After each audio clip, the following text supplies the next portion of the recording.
AP ముఖ్యమంత్రి జగన్ ఒక cutting master అని టీడీపీ జాతీయ ప్రధాన కార్యదర్శి నారా లోకేష్ విమర్శించారు. ప్రభుత్వ సలహాదారు సజ్జల రామకృష్ణారెడ్డి ఇచ్చే సలహాలని పనికిమాలిన సలహాలని పేర్కొన్నారు. సజ్జలకు 2 చోట్ల ఓట్లు ఉన్నాయని దుయ్యబట్టారు. సీఎం సలహాదారుడే దొంగ ఓట్లు వేసేందుకు సిద్ధమైన పరిస్థితి రాష్ట్రంలో నెలకొందని ఎద్దేవా చేశారు. విజయనగరం జిల్లా రాజంలో నిర్వహించిన శంకరరావు బహిరంగ సభలో ప్రసంగిస్తూ ఆయన వ్యాఖ్యలు చేశారు. తిరుపతి ఉప ఎన్నికల్లో వైసీపీ గెలుపుకు దొంగ ఓట్లే కారణమని లోకేష్ అన్నారు. దొంగ ఓట్లు నమోదు చేస్తున్న వారిపై కఠిన చర్యలు తప్పవని హెచ్చరించారు. ఇప్పటికే డీఎస్పీ, సీఐ, ఎస్ఐలు సస్పెండ్ అయ్యారని, రేపు మాపో విచారణ నివేదిక వస్తుందని, అక్రమాలకు పాల్పడిన వారంతా జైలుకు వెళ్తారని చెప్పారు.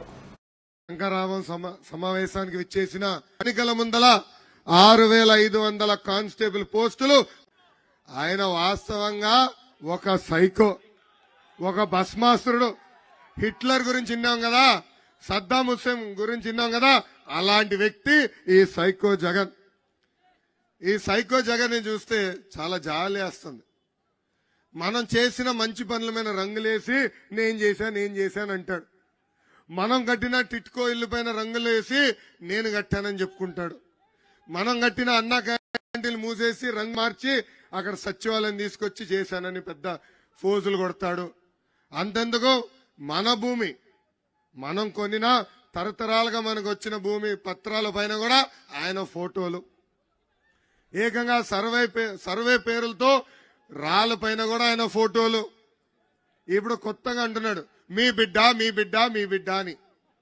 అందరూ జాగ్రత్తగా ఉండాలి. ఏదో ముఖ్యమంత్రి మనం బిడ్డ అవుతున్నాడు జాలి పడద్దండి.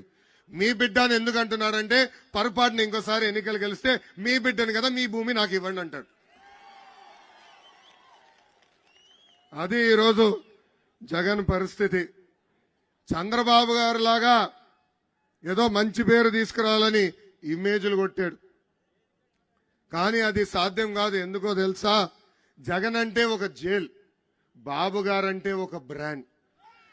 జగన్ ని చూస్తే కోడి కత్తి గుర్తొస్తుంది, అదే బాబు గారిని చూస్తే కియా కార్ గుర్తొస్తుంది. జగన్ ని చూస్తే ఒక ప్రిజనరీ కంపడతాడు, అదే బాబు గారిని చూస్తే ఒక విజనరీ ఈరోజు మనకు కంపడతారు. చంద్రబాబు గారిని అరెస్ట్ చేస్తే మనందరం అధైర్యపడతారు అనుకున్నాడు. కానీ జగన్కు ఒక మాట చెప్పాలనుకున్నా, అసలు భయం మా బయటం లేదు. జగన్ ఏం తప్పు చేయని మా బాబు గారిని 53 రోజులు జైలుకు పంపించావే, 1,00,000 కోట్ల ప్రజాధనాన్ని లూటీ చేసి మీరు తొందరలో జైలుకి వెళ్ళబోతున్నారని ఈ సభాముఖంగా హెచ్చరిక జారీ చేస్తున్నాం. ఇసుక దోపిడీ, మద్యం దోపిడీ, గన్నుల దోపిడీ, ఇంకా రేపో మాపో గాలి పైన కూడా ఎలా డబ్బులు సంపాదించాలని ఆలోచిస్తాడు ఈ జగన్. జగన్గా చెప్తున్నా, బాములకే భయపడిన కుటుంబం మాది. నువ్వు పెట్టే పనికిమాల కేసుల కోసం మేము భయపడతామా? నేను ఎర్ర బుక్కు పట్టుకుని తిరుగుతుంటే కోర్టుకు వెళ్ళి నా పైన నాన్ బెయిలబుల్ వారెంట్ ఇష్యూ చేసేందుకు ప్రయత్నించారు. నేను ఎక్కడనే ఉన్నా కదబ్బా, అరెస్ట్ చేయాలంటే రండి, ఎందుకు భయపడాలా? ఏనాడు మేము తప్పు చేయలా. ఆనాడు చంద్రబాబు నాయుడు గారిని అరెస్ట్ చేసినప్పుడు 3,000 కోట్ల రూపాయలు కుంభకోణం అన్నారు. దాని తర్వాత 270 కోట్ల రూపాయలు కుంభకోణం అన్నారు. నిన్న కాక మొన్న కేవలం 20